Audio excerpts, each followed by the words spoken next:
What's up, guys? So I'm a firm believer that you should have some investments. It doesn't need to be a massive chunk of your savings or a massive chunk of the money that you bring in every month, but have a little bit of something something and be dollar cost averaging into some stuff over the years because it's going to pay you long term. It's just been a proven thing that dollar cost averaging over years will end up helping you out in the future. So for me, I've been adding over these past couple of weeks, and I have 5 names that I've already added or are looking to add in the near future, and I want to share them with you. I want to share the love. I want you guys to be able to dollar cost average in, get some good names, and get some stuff that I feel is comfortable and good long-term positions. So I'm gonna give you 5. I hope you enjoy. If you do, drop a like on the video, share it around, get some chatter going, reply to it with some ideas of your own or opinions. Maybe you don't like some of the names on here, but let's stop the banter and let's get into the first one. The first one is going to be VOO, or Vanguard S&P 500 ETF. I chose this over SPY for my long-term account because it slightly outperformed SPY over the years and it's a little bit cheaper. So for me, that's a little bit of a plus. There's other things, you can Google SPY versus VOO and figure out the other things, but those were the main 2 reasons that I preferred VOO. And I think, recently this has been bouncing. Last week this bounced pretty big alongside SPY. It was a good add in this 380 area. But I do think, a dip here will be a good opportunity to buy as well because this has some upside to, 440 was those previous highs. And I think we could return up there in the near future. Looking at SPY as well, it looks like it could return to highs. Same with QQQ. So lots of upside on these ETFs. The second one we're going to be talking about is Amazon. I'm a big believer in Amazon. I'm a huge fan of all of their products and all of their expansion. And we're starting to see on this weekly chart buyers stepping up. You can see from 2 weeks ago, there was high volume and there was a long lower wick. So there was a dip and the buyers ate it. And when we see weekly dips like this get bought, usually I'm tempted to think that that's long-term buyers. We also have the 20, above the 50 headed towards the 200. And we have room, near term to this 165 level. And that's pretty conservative. Highs on this are up towards 190. And I do think Amazon has a good opportunity to, continue to expand their company and then make all-time highs and continue grinding because everyone uses Amazon.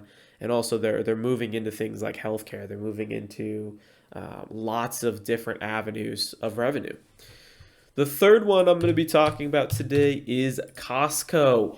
This chart, it doesn't have the upside look of VOO or Amazon for many reasons. One of them being people love this long term. It's been a growth company for a lot of years.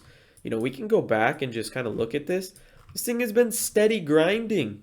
And the reason for that is they just have the business figured out. They have ways to get people in the door. They have ways to get people to buy their membership. They have ways to get people to renew their memberships. They have a massive, massive following, and they have people who continue to want to use them as a business. So for me, it's a no-brainer that Costco, dollar cost averaging into Costco, you're not going to get hurt doing that. Not to mention they have a dividend. And for me, I would love some down by this 500 level. I would love to get a dip to 500. I would be eating that. And if we got a dip to 475, I would be balls deep. So maybe, a little bit into 2024, we get that dip. Maybe not. Maybe this just ends up being one of those where it's going to keep, pushing up and up and up as it has for years. And we just have to slowly build a position over time. All right, so as we move on, we're going to get a little bit more speculative and a little bit more value-sided. And this one is Disney, the fourth name. I say a little bit more speculative, more so for the last one. Disney's not all that speculative. We know what it is as a company. But Disney does have a lot of upside, and this is what I would consider pretty good value. You can see these COVID lows were right about $79. And what are we right near? We're at 84 right now, but we spent 5 weeks within the past couple months sitting near those 79 lows. It's defended it, and now we're testing this 20 MA. I would I'm pretty comfortable saying this is a good spot to buy Disney, for me and my investing strategy because Disney's a company that I don't think is going away. Disney's a company that they have many, many revenue streams. And Disney's also a company that has a cult following. They have a lot of people, they have a lot of, interest from the general public. And so I think that's going to be good for them going forward. And the upside on this is massive. I mean, 200 for those highs, and we're sitting at 84. COVID lows 79. We're sitting at 84.